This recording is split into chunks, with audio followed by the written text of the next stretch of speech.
আমাদের সিনিয়র যারা আছেন তারা আসলে জায়গাটা ছাড়তে চান না, বা অন্যরা যে সুযোগটা নিবে বা বিকল্পের যে খোঁজটা করি সেই সুযোগটা তারা দিতে চান না। এবং যদি বলে টিম সিলেকশন যারা করছেন তারাও সেই সুযোগটা হয়তো নিতে চান না, দিতে চান না। আগে একটা সময় ছিল আমরা বলতাম যে সোশ্যাল মিডিয়া দেখে দেখে টিম ম্যানেজমেন্ট দল নির্বাচন করে, তারা আসলে কোনো সমালোচনা করতে চায় না। এইবারের যে টিম সিলেকশনটা হলো চ্যাম্পিয়ন্স ট্রফির জন্য, সেই জায়গায় কি আপনার ওইরকম কিছু একটা মনে হয়েছে কিনা? আমরা লিটনকে নিলাম না, কারণ লিটনকে নিয়ে অনেক বেশি কথা হয়েছে যে লিটন ফর্মে নেই। সাকিব আল হাসান ব্যাটার সাকিবকে নিতে চাননি প্রধান নির্বাচক, কারণ তার চেয়েও ভালো ব্যাটার তিনি মনে করেছেন বাংলাদেশ দলে আছে। সবকিছু মিলে টিম সিলেকশনে কোনো ভুল দেখেন কিনা? দেখেন, টিম সিলেকশনে সবসময় একটা আলোচনা থাকে, ভুল এই কথাটা সঠিক না।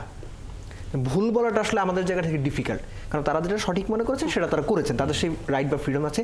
কথা হচ্ছে কতটুকু যুক্তিসঙ্গতভাবে তারা কাজটা করেছেন, এটা হচ্ছে সবচেয়ে বড় প্রশ্ন। সাকিব আল হাসানের যে বিষয়টা, এটাতে আমার অবজারভেশন হচ্ছে যে এখানে সরাসরি শুধুমাত্র ক্রিকেট বোর্ড বা নির্বাচকদের ইস্যু, এটা আমার মনে হয়নি। It's a lot larger than that. আমি সেই আলোচনাতে যেতে যাচ্ছি না। আর অন্যান্য যে বিষয়টা, সেটা হচ্ছে যে মহেন্দ্র সিং ধোনি যখন হোয়াইট বল ক্রিকেটের দায়িত্ব পেলেন, তখন ভারতীয় ক্রিকেটের অন্যতম দুই আইকনিক ক্যারেক্টার সৌরভ গাঙ্গুলি এবং রাহুল দ্রাবিড়কে ছেটে ফেলতে দ্বিধা করেননি, দ্বিতীয়বার ভাবেননি। এবং এই যে সৌরভ গাঙ্গুলির ক্যাপ্টেন্সিতে একটা নতুন চেহারার ভারত, একটা ফিয়ারসাম মানে ক্রিকেটিং টিম গড়ে ওঠার যে প্রক্রিয়া, সেই প্রক্রিয়ার বলি হতে হয়েছে স্বয়ং সৌরভ গাঙ্গুলিকে। সৌরভ গাঙ্গুলি যে লেগাসিটা স্টার্ট করেছিলেন, সেটার সঠিক এবং পূর্ণাঙ্গ বাস্তবায়ন হয়েছে মহেন্দ্র সিং ধোনির ক্রিকেটিং সাইকোলজি দিয়ে। বাংলাদেশের সঙ্গে হারের পর ইংল্যান্ড টিম তাদের ক্রিকেট সিস্টেমের খোল নলচে পাল্টে ফেলেছে, সেটার রেজাল্টও তারা পেয়েছে। তারা দুটো বিশ্বকাপ জিতেছে। আমি এই দুটো উদাহরণ এই জন্য দিলাম যে আপনাকে ওই সাহসী সিদ্ধান্তটা নিতে হবে যে আমার টিমের অমুক অমুক XYZ প্লেয়ার আছে, তারা পরবর্তীতে কতদিন সার্ভিস দিতে পারবেন, কোন বিশ্বকাপ পর্যন্ত। কেননা একটা বাইলেটারাল সিরিজ জেতা আর একটা বিশ্বকাপে কম্পিট করার মতো টিম তৈরি করা, দুটোর মধ্যে আকাশ পাতাল পার্থক্য আছে। জিম্বাবুয়ে অস্ট্রেলিয়াকে হারিয়েছে। এই জিম্বাবুয়ে টিমকে আমি ওয়ার্ল্ড কাপের সেমিফাইনাল খেলতে দেখেছি। অস্ট্রেলিয়ার সঙ্গে 308 চেস করে জিম্বাবুয়ে 303 করেছে, এরকম ম্যাচ আমি দেখেছি। That was a time. কিন্তু সেই জিম্বাবুয়ে আজকে কোথায়? Andy Flower, Grant Flower, that was quite a remarkable team. কথা হচ্ছে যে আপনি চিন্তাটা ওভাবে করছেন কিনা, আপনি সৌম্যকে কতদিন টানবেন। আপনি সৌম্যকে যদি সরিয়ে দেন, লেটস সে ধরেন সৌম্য টিমে নাই, তানজিদ তামিম, পারভেজ ইমন, এই তো এই দুজনের বারে কোনা। আপনি তো ক্রীড়া সাংবাদিক, আপনি আমাকে 3 জন ওপেনারের নাম বলেন যারা বাংলাদেশকে ওয়ার্ল্ড লেভেলে হোয়াইট বল ক্রিকেটে কম্পিট করার মতো অবস্থা আছে। 3 জনের নাম আপনি বলতে পারবেন না, কোনা আপনার অনেকক্ষণ ভাবতে হবে। এই যে যখন you are searching for names, এর মানে হচ্ছে আপনার প্রপার বিকল্প নাই। আপনার যখনই খুঁজতে হবে যে ভাই এই আটা ময়দা সুজি কই পাওয়া যায়, কোন দোকানে, মানে দোকানে খুঁজতে গেলে আশেপাশে দোকানে থাকলে আপনার এটা হবে। বাংলাদেশ ক্রিকেটের অবস্থা তাই। আপনি মুস্তাফিজ দলের অটো চয়েস, আপনি গত ধরেন লেটসে লাস্ট 5 ইয়ার্স, গত 5 বছরে মুস্তাফিজ টেস্ট তো সে খেলে না, বাকি হোয়াইট বলের 2 ফরম্যাটে কমপক্ষে 50 ম্যাচ খেলছে। এই 50 ম্যাচে মুস্তাফিজ বাংলাদেশে 5টা ম্যাচ জিতাইছে। আপনি আর বের করে দেখান 5টা ম্যাচ উনি আমাকে জিতাইছে। এখন আপনার সাকিব আল হাসানের কাছে প্রত্যাশা কি সে আপনার ম্যাচ জিতাবে? আপনি বিরাট কোহলির কাছে যে আপনার প্রত্যাশা, আপনি কি রবীন্দ্র জাদেজার কাছে ওই প্রত্যাশা করবেন? আপনি লেটসে ভিভিয়ান রিচার্ডসের কাছে আপনার যে প্রত্যাশা, আপনি ডেসমন্ড হেইন্সের কাছে ওই প্রত্যাশা করবেন না।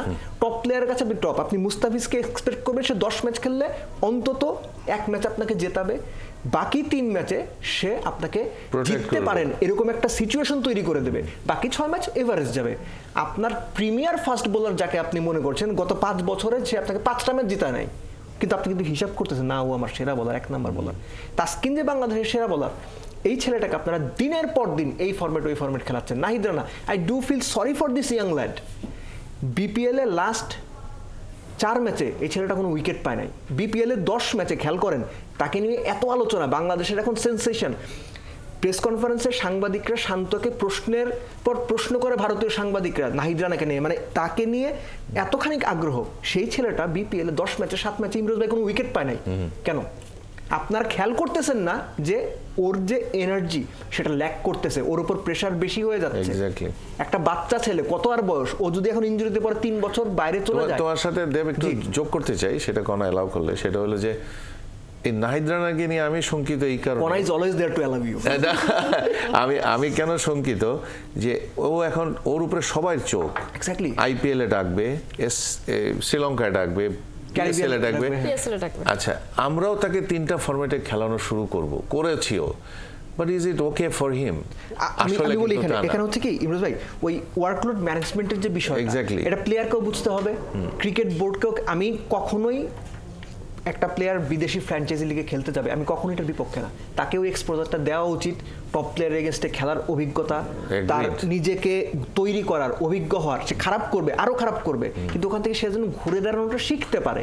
কিন্তু কথা হচ্ছে যে আমি হাঁসের পেট ফেরে যদি সব ডিম বের করতে যাই, সমস্যা। না, সেটাই বলছি যে নাহিদ রানাকে যদি আমরা এখন প্রিম্যাচুয়ারলি এক্সপোজ করে ফেলি টু মাচ প্রেসারে, মুস্তাফিজের মতন ইনজুরিটা হবে। তোমার মনে আছে কিনা দেব, যে অজন্তা মেন্ডিস যখন শ্রীলঙ্কায় খেলা শুরু, ফাইনালে 6 উইকেটে ইন্ডিয়ার একা হারাইছিল, মিস্টেরিয়াস বলার, সে কিন্তু 2-3টা সিজন পরেই কিন্তু হারাই গেল। কারণটা হচ্ছে হি ওয়াজ টু প্রেডিক্টেবল, তাকে সবাই রিড করা শুরু করলো, যেটা আমরা মুস্তাফিজের বেলায় আমরা তাই দেখলাম। এরকম ছিল, আইপিএল এ গেল, তারপর আসলে সবাই তাকে এত রিড করে তো আসলে ফেলবে। এখন যে প্রযুক্তি, কিন্তু আপগ্রেড তো প্লেয়ার নিজেকেও করতে হবে। অবশ্যই, এটা হচ্ছে ওই জায়গাটা, যে এখন আসলে যে টেকনোলজি প্রত্যেককে আসলে রিড করতে পারবে, বা এত বেশি পড়াশোনা হবে, হোমওয়ার্কটা সেভাবেই হবে, কিন্তু প্লেয়ার যদি নিজেকে আপগ্রেড না করে তাহলে তো সে পিছিয়ে পড়বে। যেমনটা আমরা মুস্তাফিজের একটা ব্যাপার হচ্ছে কি, ধরেন বিরাট কোহলি যে 100টা করলেন আমাদের সঙ্গে, তার 6 মাস আগে থেকে বিরাট কোহলি কয়বার 5th বা 6th স্ট্যাম্পের বল আউট হয়েছেন সব রকম ফরম্যাট মিলে?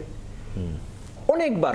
এবং ভারতীয় মিডিয়া বলছে যে বিরাট কোহলির এখন আর সেই আইসাইট নাই, সেই রিফ্লেক্স নাই, সেই ফুটওয়ার্ক নাই, কিন্তু তিনি যে 100টা করলেন সময় মতো, ওই 100 আপনি দেখবেন সে কিন্তু তার শটসগুলো ঠিকই খেলেছে। জিনিসটা হচ্ছে কি, এখনকার পৃথিবীটা এরকম যে একজন ক্রিকেটারের শক্তির জায়গা, দুর্বলতা, whether you are batsman or bowler doesn't matter, সবাই জানে, সাংবাদিকরা পর্যন্ত জানে, অ্যানালিসিস হয়, সো নাম্বারস আর দেয়ার।